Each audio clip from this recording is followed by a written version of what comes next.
Hello learners, welcome back to our YouTube channel. तो friends, आज हम आपके साथ डिस्कस करने वाले हैं इंग्लिश लिटरेचर का बहुत ही जाना माना और बहुत ही फेमस वर्क जिसका नाम है नोट्स फ्रॉम अंडरग्राउंड।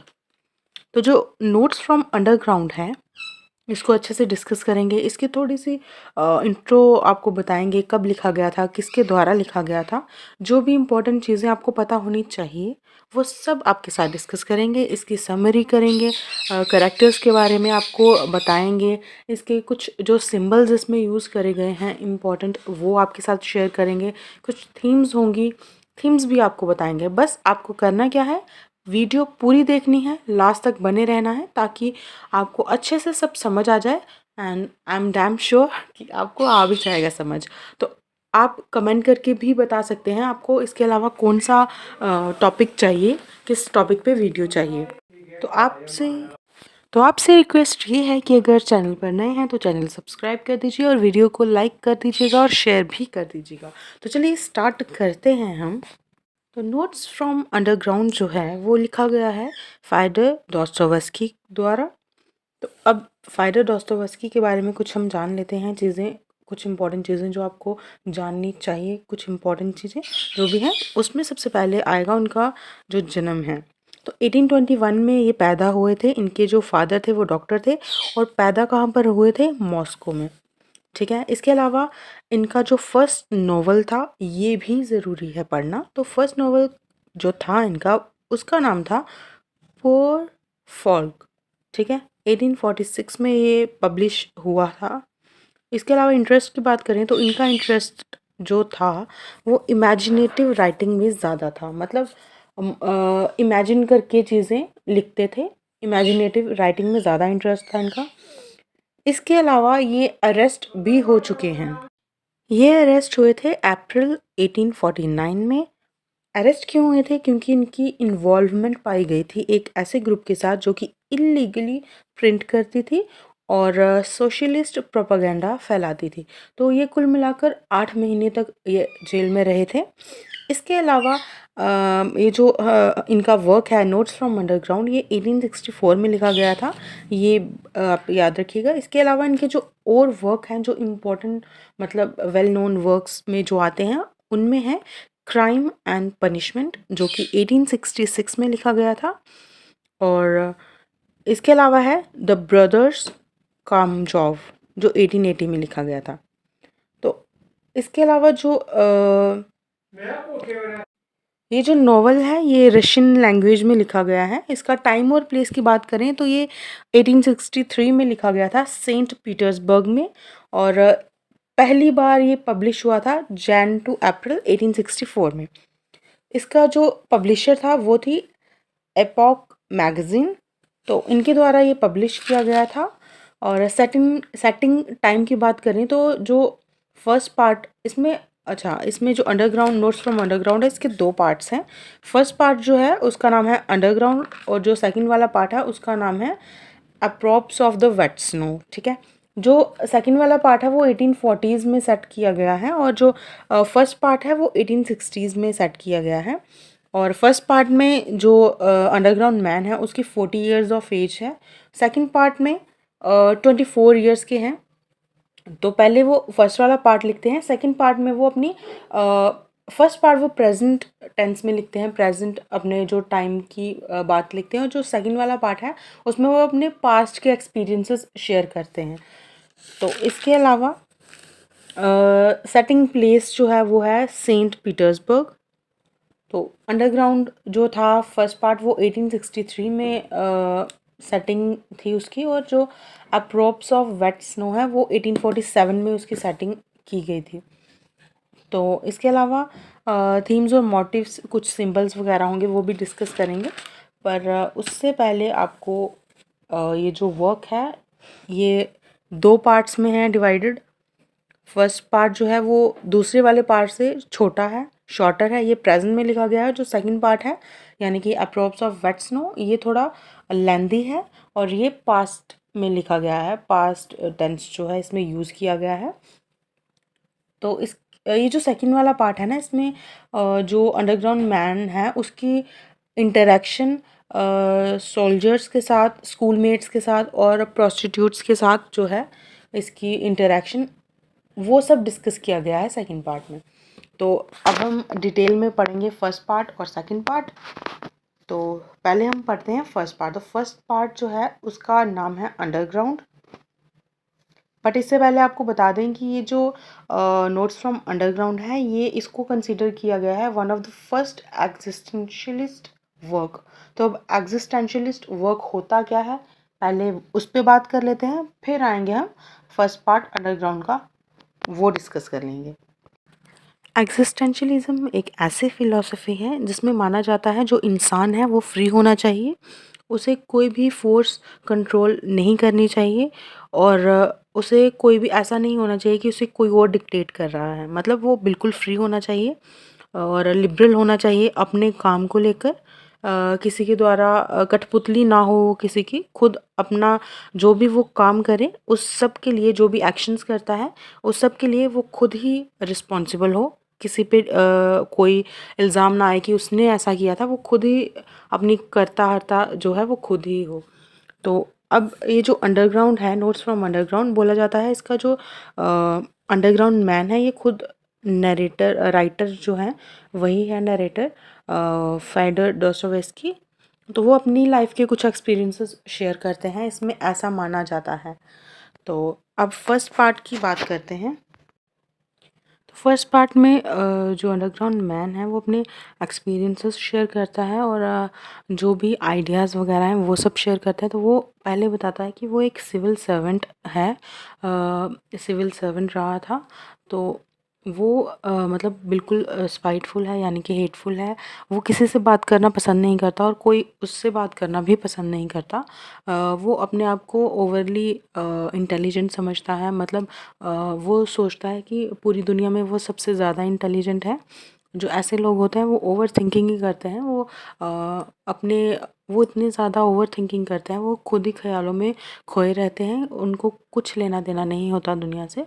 और और दूसरे तरह के लोग होते हैं जो कि मैन ऑफ एक्शन होते हैं, जो कि करनी में बिलीव करते हैं कि हम करेंगे तभी सब होगा। और अंडरग्राउंड मैन है वो बिल्कुल अपोजिट है। वो सोचता है, ओवर थिंकिंग करता रहता है। वो सोचता है कोई भी एक्शन होता है, चाहे हम हंसते हैं, रोते हैं, कुछ भी होता है, वो सब कुछ नेचर द्वारा पहले ही निर्धारित होता है, हम खुद से कुछ नहीं करते। तो दोनों की थिंकिंग बहुत ही अलग होती है। तो ये सोशलिस्ट, मतलब जो भी सोशल लाइफ होती है इसकी, सबसे मतलब ये दूर ही रहता है, इसने सबसे कट ऑफ कर लिया होता है सोसाइटी वालों से, किसी से ज़्यादा बात नहीं करता। वो कहता है कि नेचर पावरफुल है और वो यहाँ पर ह्यूमन पावरलेसनेस को शो करता है। वो बोलता है ह्यूमंस के पास पावर नहीं है, नेचर ह्यूमन से ज़्यादा पावरफुल है। वो बोलता है कि हम ह्यूमंस होते हुए भी नेचर की पावर के अगेंस्ट नहीं जा सकते। और वो खुद ही सब कुछ सोचता रहता है। वो अपने आप को प्राउडली भी फील करवाता है। वो बोलता है कि अगर मुझे कोई थप्पड़ मारेगा तो मैं उसको थप्पड़ नहीं मारूंगा। वो यही सोचता रहेगा कि मैं क्या करूं, और इसी चक्कर में वो कोई एक्शन नहीं ले पाएगा। वो सिर्फ ओवर थिंकिंग ही करता है और कुछ नहीं। और दूसरी तरफ जो मैन ऑफ एक्शन होते हैं वो एट द पॉइंट, मतलब जब भी अगर उनको कोई थप्पड़ मारेगा तो उसी टाइम पे वो एक्शन लेंगे, जो भी उनका एक्शन होगा। और ये सोचता ही रहता है, ये कुछ कर नहीं पाता। तो दिमाग में ये कहानियाँ बनाता रहता है, मैं क्या करूँ, लेकिन कुछ कर नहीं पाता और सोचता रहता है। और दूसरी तरफ जो मैन ऑफ एक्शन है वो इमीडिएटली एक्ट करते हैं। और ये जो अंडरग्राउंड मैन है इसकी बातें इतनी फ़िलोसॉफ़िकल होती हैं कि पहली बार में किसी को इतनी आसानी से इसकी बातें समझ नहीं आती हैं।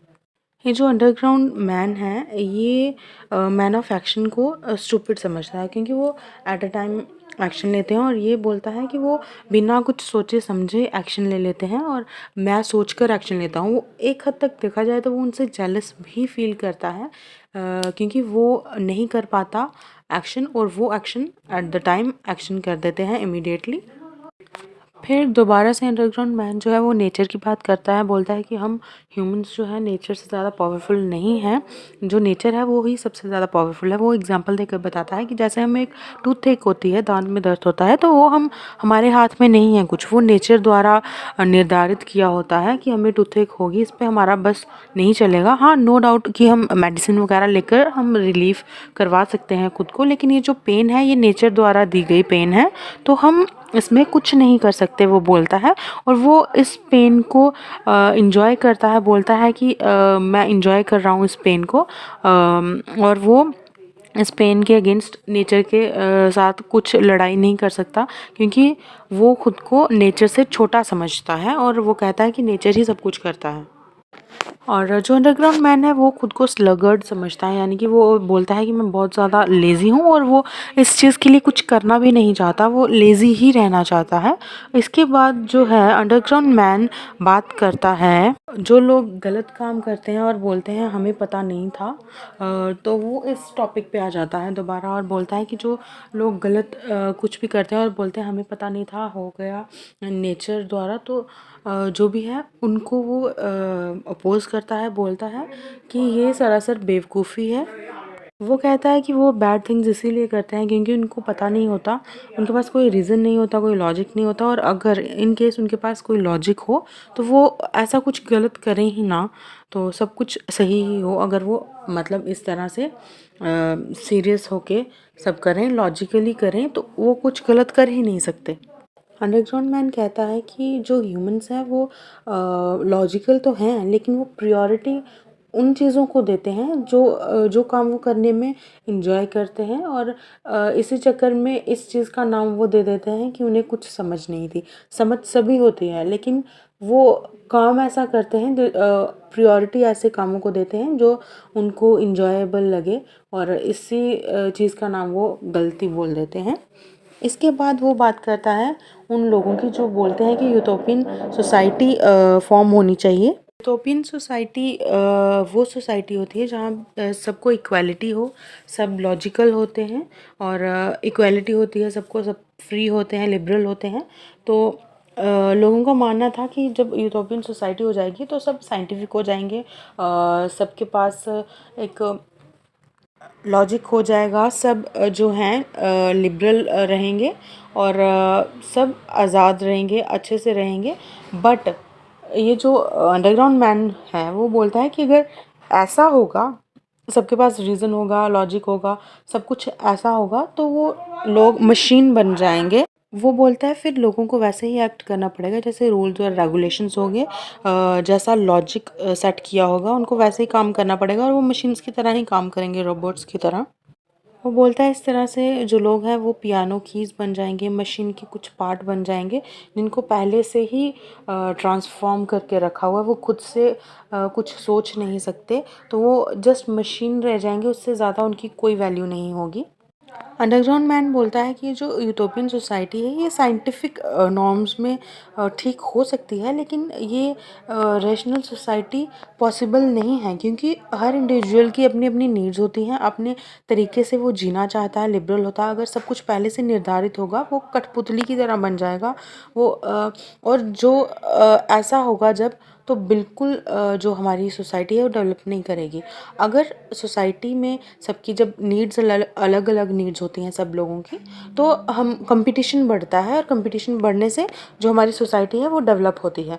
बट अगर यूटोपियन सोसाइटी होगी तो ये हमारी डेवलपमेंट नहीं होगी, और हम मशीन से ज़्यादा और कुछ बन नहीं पाएंगे, और इसी वजह से वो क्रिस्टल पैलेस को टोटली नकारता है। और जब वो ये सब चीज़ें लिख रहा होता है तब वो बाहर देखता है कि बाहर स्नोफॉल हो रहा होता है, और स्नोफॉल देखकर उसको अपनी लाइफ का एक इंसिडेंट याद आ जाता है। तो जो इंसिडेंट पहले जब वो 24 इयर्स का था तब हुआ था, वो वाला इंसिडेंट याद आ जाता है। तो यहाँ से स्टार्ट होता है जो नोवेल का सेकंड पार्ट, जो कि है एप्रोप्स ऑफ वेट स्नो। तो अब हम डिस्कस करने वाले हैं एप्रोप्स ऑफ वेट स्नो, उसमें क्या हुआ था। सेकंड पार्ट की शुरुआत तब होती है जब वो सोच रहा होता है कि जब वो यंग था तो वो काम करता था, जब जॉब करता था तो उसको अपने जो उसके कलीग्स थे वो बिल्कुल उसको पसंद नहीं थे, वो उनको हेट करता था।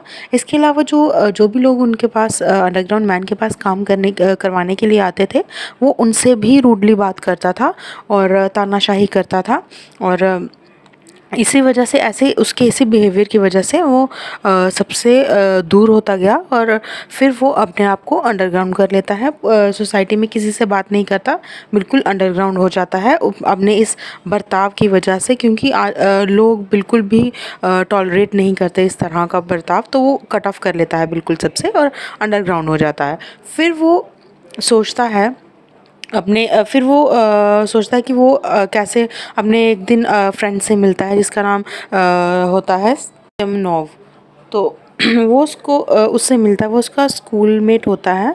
तो सिमनोव से बात करता है तो वो उसको सिमनोव बताता है कि उन्होंने प्लान किया है कि जरकॉब के घर पे डिनर का, क्योंकि वो आर्मी में जा रहा है और उसको जस्ट गुड बाय करने के लिए, एक फेयरवेल देने के लिए जरकॉब के घर पे वो डिनर करने वाले हैं। तो इसको भी वहाँ जाना होता है। तो ये जो अंडरग्राउंड मैन होता है जब घर वापस आ जाता है तो फिर वो सोच रहा होता है कि अपने स्कूल टाइम के बारे में सोचता है कि उसके स्कूल टाइम में उसके किसी से भी रिलेशन अच्छे नहीं थे, उसके जो भी दोस्त थे वो सबको हेट करता था, कोई मीठी याद नहीं थी उसके स्कूल डेज़ की।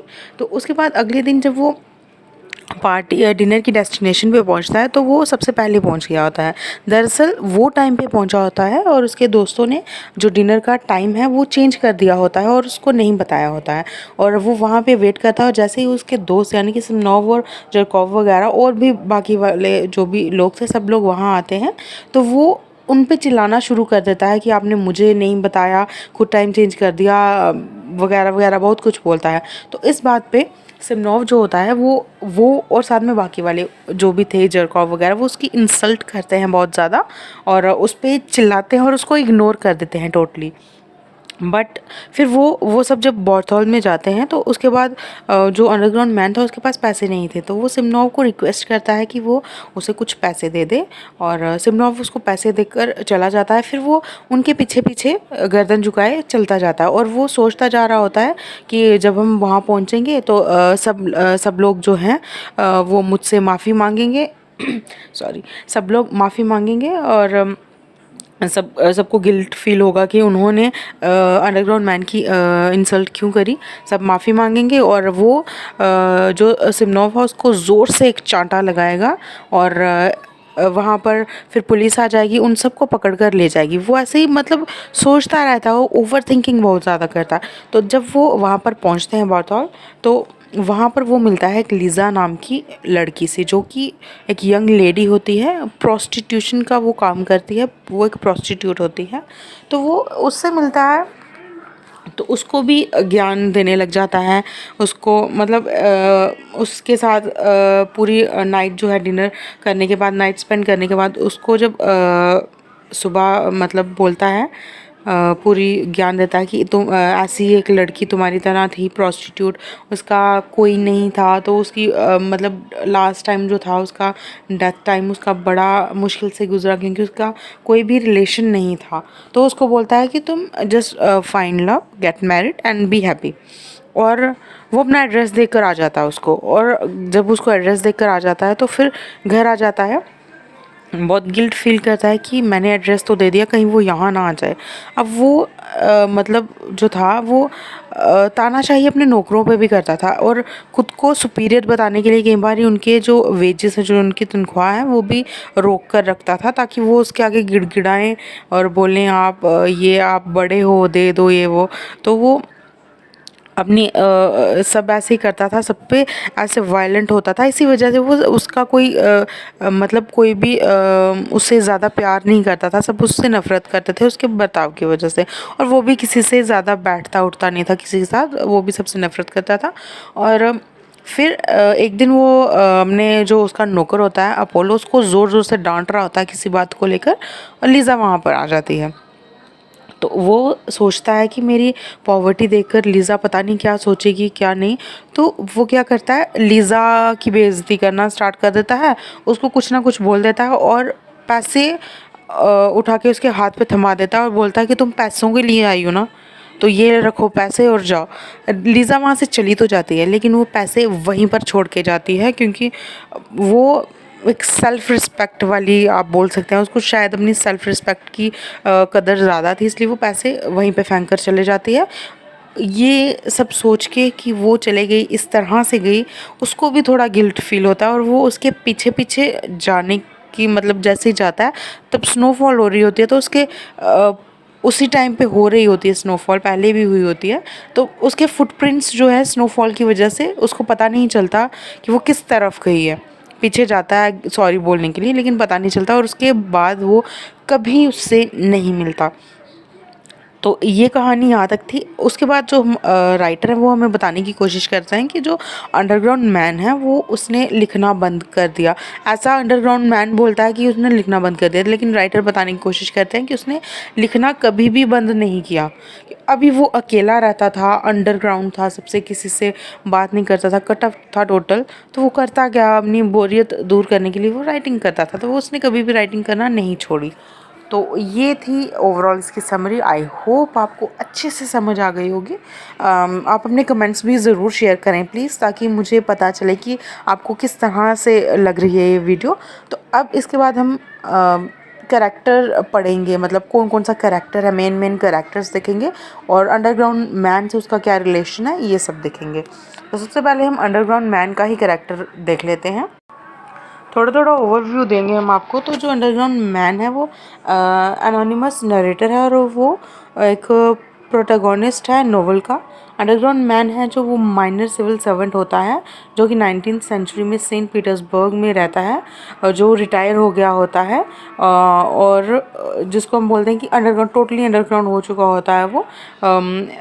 स्टेट ऑफ मतलब टोटल अलाइनेशन और आइसोलेशन बिल्कुल उसकी सोसाइटी से हो जाती है, किसी से बर्ताव नहीं, कोई बातचीत नहीं, कुछ नहीं, बिल्कुल आइसोलेट हो जाता है वो बिल्कुल।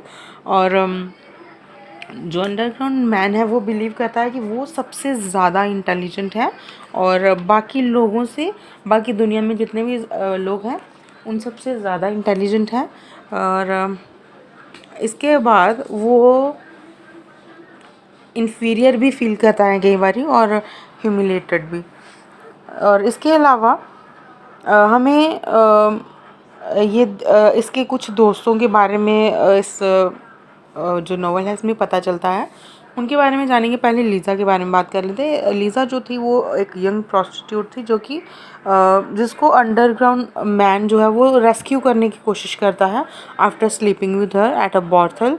तो लीज़ा जो है वो समवट शाई थी, थोड़ी इनोसेंट थी और बेशक उसका प्रोफेशन था वो कुछ अलग था, गलत था, लेकिन इसके अलावा भी वो इनोसेंट थी और शाय थी और वो इमोशनली मतलब रिस्पॉन्ड करती। जैसे अंडरग्राउंड मैन उसको पूरा बताता है कि तुम ऐसा मत करो, गलत काम है, तुम्हें परेशानी होगी। उसकी दूसरी प्रोस्टिट्यूट लड़की की कहानी बताता है उसको कि उसको लास्ट टाइम में बहुत ज़्यादा दिक्कतें हुई थी, तो वो उससे कनेक्टेड फील करती है लीज़ा और वो इमोशनली अटैच करती है फील अपने आप को।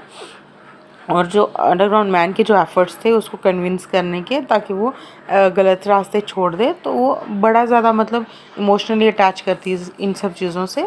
और she is naturally loving and sympathetic but she also has a sense of pride and nobility. ठीक है, तो ये था। इसके अलावा आता है सिमनॉव। सिमनॉव जो है वो फॉर्मर स्कूलमेट है अंडरग्राउंड मैन का, और ये केवल एक ऐसा इंसान है जिससे अभी तक वो अंडरग्राउंड मैन रिलेशनशिप में जिसके साथ है, बाकियों के साथ टोटली कट ऑफ हो चुका है। ये है और जिससे थोड़ा बहुत उसका है अभी भी बातचीत। तो अंडरग्राउंड मैन जो है वो सिमनॉव को ऑनेस्ट समझता है, इंडिपेंडेंट मैन समझता है, जो कि लेस नैरो माइंडेड है than most of the people, इसलिए शायद वो उससे अभी तक कनेक्टेड है। और इसके अलावा जरकॉव है। जरकॉव से अंडरग्राउंड मैन के रिश्ते कुछ ज़्यादा अच्छे नहीं हैं, और जरकॉव जो है सिमनॉव का भी दोस्त है, और एक फॉर्मर स्कूलमेट भी है अंडरग्राउंड मैन का। जरकॉव जो है वो सक्सेसफुल ऑफिसर बन जाता है आर्मी में, और उसके जो फ्रेंड्स वगैरह हैं वो उसको बहुत लाइक करते हैं। उसका नेचर भी अच्छा है, वो फेयर है, हैंडसम है, तो सभी उसको लाइक करते हैं। और अंडरग्राउंड मैन जो है वो जरकॉव को स्कूल डेज से ही हेट करता है, क्योंकि वो सोचता है कि ये जो है कोर्स है बोस्टफुल है और स्टूपिड है। और वो जेलस भी है जरकॉव की वेल्थ से, उसकी कॉन्फिडेंस से और उसकी पॉपुलैरिटी से, क्योंकि वो अपने स्कूल डेज में बहुत ज़्यादा पॉपुलर होता है, तो अंडरग्राउंड मैन उससे जेलस फील करता है।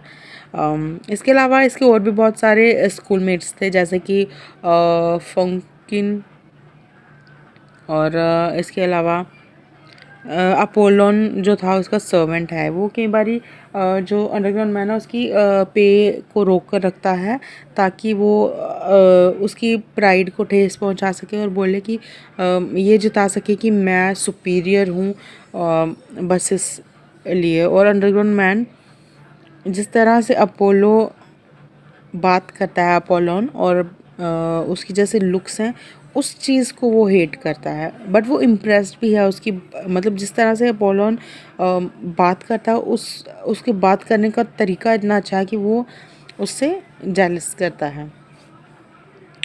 और इसके अलावा अभी एक ऑफिसर का जिक्र भी है इसमें, जो मिलिट्री ऑफिसर होता है, जो ट्रीट करता है अंडरग्राउंड मैन को एज डिसमिसिवली इन अ टैवर्न वन नाइट, और जो कि अंडरग्राउंड मैन की ऑब्सेसिव डिज़ायर फॉर रिवेंज होता है, बहुत सालों पहले की, उसको जगाता है। अंडरग्राउंड मैन जो है वो रिसेंट करता है ऑफिसर को उसके रैंक के लिए, वेल्थ के लिए, फिज़िकल प्रोवर्स के लिए और कॉन्फिडेंस के लिए, बट वो इंटीमेटेड भी है उससे फॉर सेम रीजंस, और इसीलिए वो कभी उसके अगेंस्ट कोई मूव नहीं कर पाता है, उसके अगेंस्ट कोई मूव नहीं ले पाता है। तो अब ये थे कुछ कैरेक्टर्स के अलावा थीम्स की बात करें तो इसमें 2-3 थीम्स हैं, जैसे कि फेलिसीज ऑफ रेशनलिज्म एंड यूथोपोनिज्म। जैसे वही बताया आपको कि इसमें सोसाइटी का था कि रैशनलिस्ट सोसाइटी या यूटोपियन सोसाइटी जो है वो नहीं चाहता था ये अंडरग्राउंड मैन। वो बोलता था कि ऐसे कठपुतली बन जाएंगे, मशीन बन जाएंगे, मतलब अगर सब कुछ रूल्स रेगुलेशंस पहले से निर्धारित होंगे तो सोसाइटी भी डेवलप नहीं कर पाएंगे, हमें वही फॉलो करने पड़ेंगे, और वो सब नहीं पॉसिबल है, और सब लोगों का नेचर अपना अपना होता है और ये पॉसिबल ही नहीं है। इसके अलावा इसमें है आर्टिफिशियलिटी ऑफ रशियन कल्चर। तो इसमें बताया गया है कि जो एक जो रशिया की जो कैपिटल सिटी है वो आर्टिफिशियली बनी थी, आर्टिफिशियली डेवलप करी गई थी, तो जिसमें वो मतलब सब कुछ यूरोपियन कल्चर को अपना रहे होते हैं, लेकिन यूरोपियन कल्चर को अपनाने के चक्कर में वो अपने रशियन कल्चर को पीछे छोड़ते जा रहे हैं।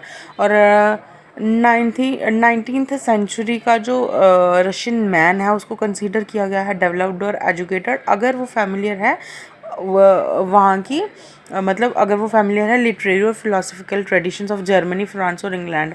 जर्मनी, फ्रांस और इंग्लैंड के लिटरेरी और फिलोसफिकल ट्रेडिशन से अगर वो फैमिलियर है तो ही वो डेवलप्ड और एजुकेटेड है, अदरवाइज़ वो इलिटरेट है। लेकिन अंडरग्राउंड मैन जो है वो अपनी इंटेलिजेंस और कॉन्शियसनेस से और sense of beautiful and Loftie की वजह से वो कंसीडर करता है अपने आप को developed man of 19th century. तो बाकी वो बोलता है सब फेक है। इसके अलावा पैरालिसिस है कॉन्शियस मैन की इन मॉडर्न सोसाइटी। तो पूरे नोवेल के दौरान हम देख सकते हैं कि अंडरग्राउंड मैन जो है वो ही is unable to take his decisions, because वो पूरे हर टाइम वो सोचता रहता है, ओवर थिंकिंग करता रहता है, और उसकी वजह से वो कोई एक्शन नहीं ले पाता, ना ही कोई वो डिसीजन ले पाता है और कॉन्फिडेंस से।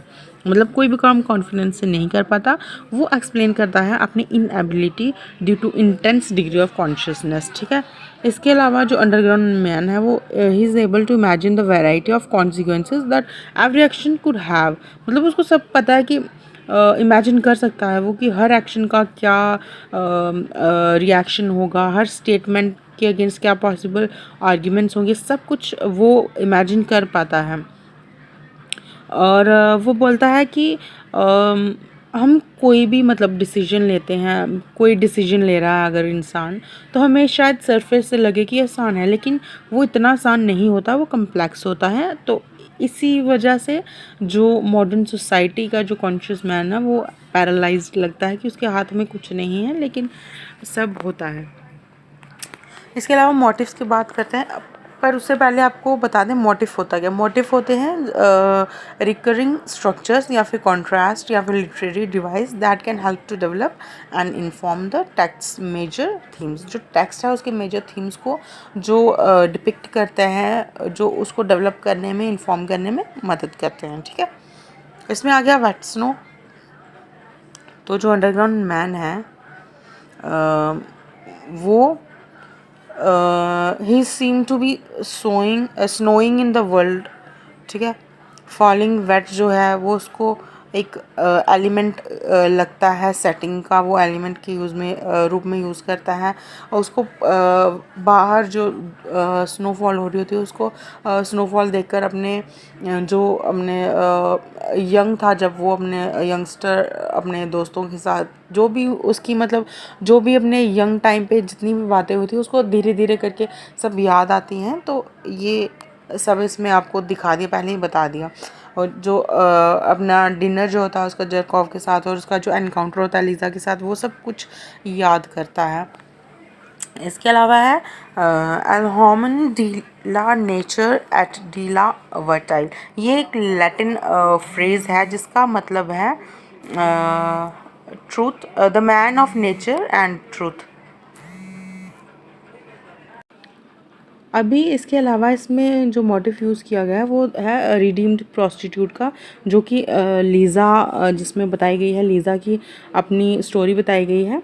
इसमें वो बताते हैं कि जैसे वो जो अंडरग्राउंड मैन था वो कैसे हीरो बनने की कोशिश करता है यहाँ पे, और उसको रेस्क्यू करना चाहता है लीज़ा को इस प्रोस्टिट्यूशन के काम से, जिसमें वो बताया गया है। इसके अलावा सिम्बल्स जो हैं वो अंडरग्राउंड सिंबल यूज़ किया गया है। अंडरग्राउंड जो होता है वो डार्क सेलर होता है, जिसमें कि अंडरग्राउंड मैन जो है वो क्लेम करता है कि वो वहाँ से राइटिंग कर रहा है, और ये एक सिंबल है of total isolation from the society, जिसमें कि वो अंडरग्राउंड मैन रिजेक्टेड फील करता है और शट आउट फील करता है सोसाइटी से। और इसके अलावा सेंट पीटर्सबर्ग है जो कि एक सिटी है नोट्स ऑफ अंडरग्राउंड में एज अ बैकड्रॉप ये यूज़ की गई है। और इसके बारे में वही बताता है कि ये एक विंडो ऑन यूरोप के तौर पे जो सार पीटर थे, सार पीटर द ग्रेट, वो चाहते थे जो न्यू सिटी है वो बन जाए विंडो ऑन यूरोप। और ये आर्टिफिशियल सिटी थी सेंट पीटर्सबर्ग, बेशक ये कैपिटल है रशिया की, लेकिन आर्टिफिशियल इसकी जो नींव है वो आर्टिफिशियली रखी गई थी। इसके अलावा इसमें यूज़ किया गया है क्रिस्टल पैलेस, और ये जो जो असली क्रिस्टल पैलेस होता है वो एक एग्जीबिशन हॉल होता है, बहुत बड़ा एग्जीबिशन हॉल होता है जो कि ग्लास और आयरन से बना होता है, और ये लंदन में बना हुआ है for the great exhibition of 1851, ठीक है। और जो इसका स्ट्रक्चर होता है वो बहुत ज़्यादा एडवांस मटेरियल और टेक्नोलॉजी से जो कि उस टाइम पे अवेलेबल थी उससे बना हुआ है। और जो ये जो है अंडरग्राउंड मैन है वो इसको बिल्कुल नकारता है। वो बोलता है कि he can not stick his tongue out at it, क्योंकि ये जो है क्रिस्टल पैलेस है ये रिप्रेजेंट करता है किस चीज़ को, कि ये इग्नोर करता है इंडिविजुअलिटी और पर्सनल फ्रीडम की इम्पोर्टेंस को टोटली इग्नोर करता है, इसलिए ये इसको रिजेक्ट करता है। इसके अलावा मनी है, तो मनी का भी बहुत मनी जो है एक सिंबल है पावर की। अंडरग्राउंड मैन की जो पॉवर्टी है वो दिखाई गई थी जो इसमें, और पैसों की क्या वैल्यू थी, उसको पैसे बोरो करने पड़ते थे जिसकी वजह से वो अशेम्ड फील करता था। और वो उसको लीज़ा को भी पैसे देने की कोशिश करता है लास्ट में, बट लीज़ा उसको वहीं पर छोड़कर फेंक कर चली जाती है। तो ये सब थे जो भी डिटेल्स थी। होप कि आपको वीडियो अच्छी लगी हो और आपको अच्छे से समझ आ गया हो। तो प्लीज़ अपने कमेंट्स भी शेयर करिएगा और चैनल को लाइक शेयर सब्सक्राइब ज़रूर करिएगा। Thanks for watching.